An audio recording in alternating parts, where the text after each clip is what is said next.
Tonight's the night to put the camper on the truck. First step, swing out brackets. They're both swung out.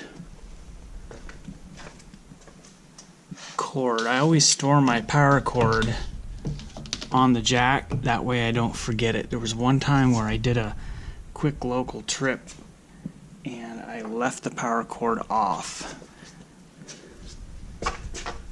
Get all the junk out that I've stored underneath the camper since I put it in storage last fall.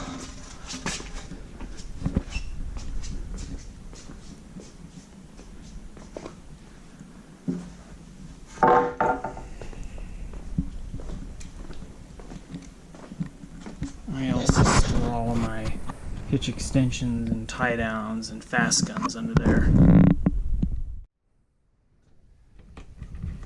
I've had my remote for the wireless, or the wireless remote for the jack stored in here, plugged in for a little while to charge up the battery. Sometimes I just leave the cable plugged in when I operate the jacks. And checking all my clearances, everything's good. Both jacks are swung out. We are ready to go.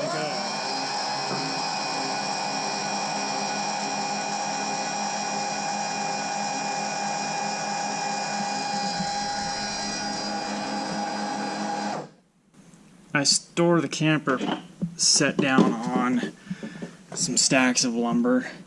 Arctic Fox recommends, if you do decide to do that, they have preferred spots to put the lumber. They don't have exact measurements, but they say one at the front, one in the back, one somewhere in the middle.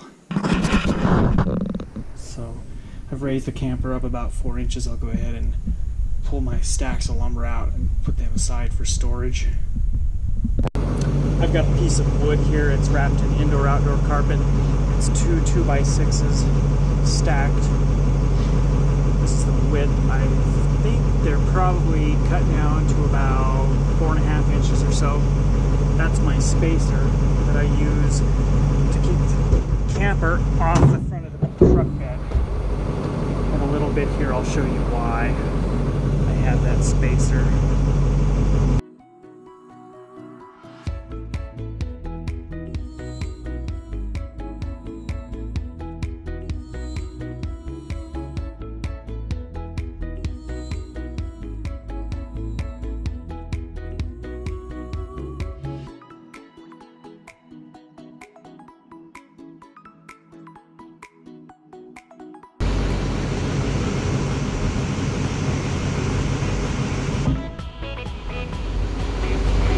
I'm going to raise the camper up some.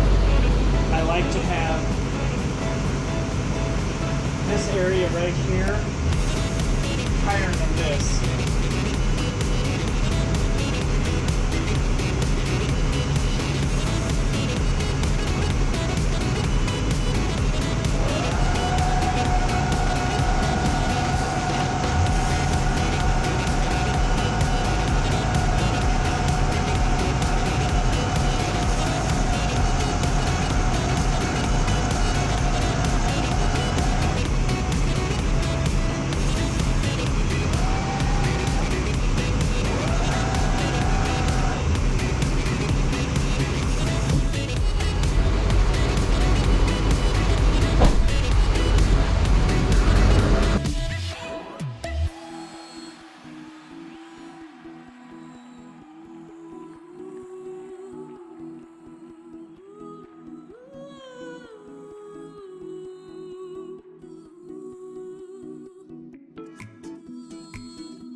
I've got it pretty well centered.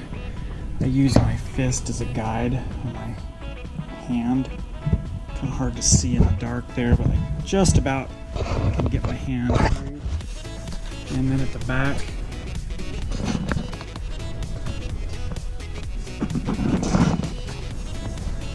I like to have about an inch of clearance there. Again, lighting is really bad.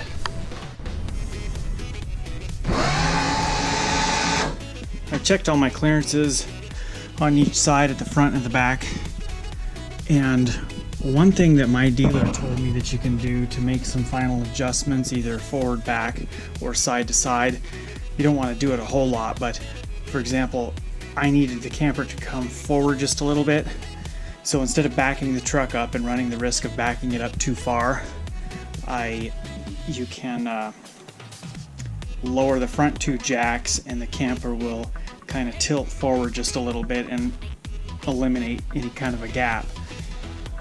Same thing side to side. If you wanted the camper to shift to one side or the other, the side you wanted it to shift to, you would drop those two jacks just a little bit.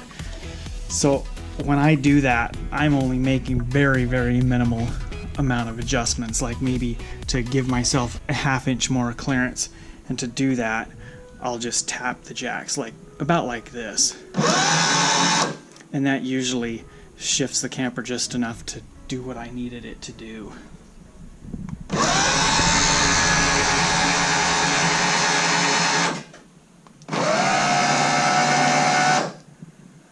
One thing I just realized that I forgot to do was engage my lower torque lift stable loads.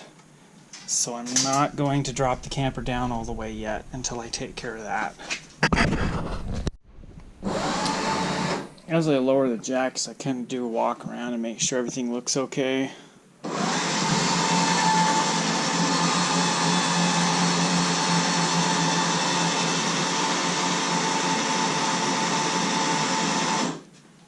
Alrighty, all of my jacks are up off of the ground, so I'm going to double check my clearances here. We're good there.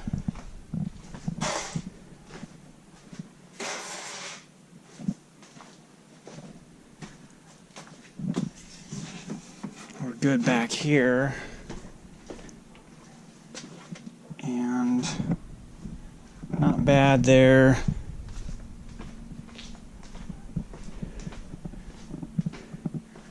It might be off center just a little bit. Yeah, it is. I've got more clearance here because I can get my hand down in there. So I'm going to raise it up again.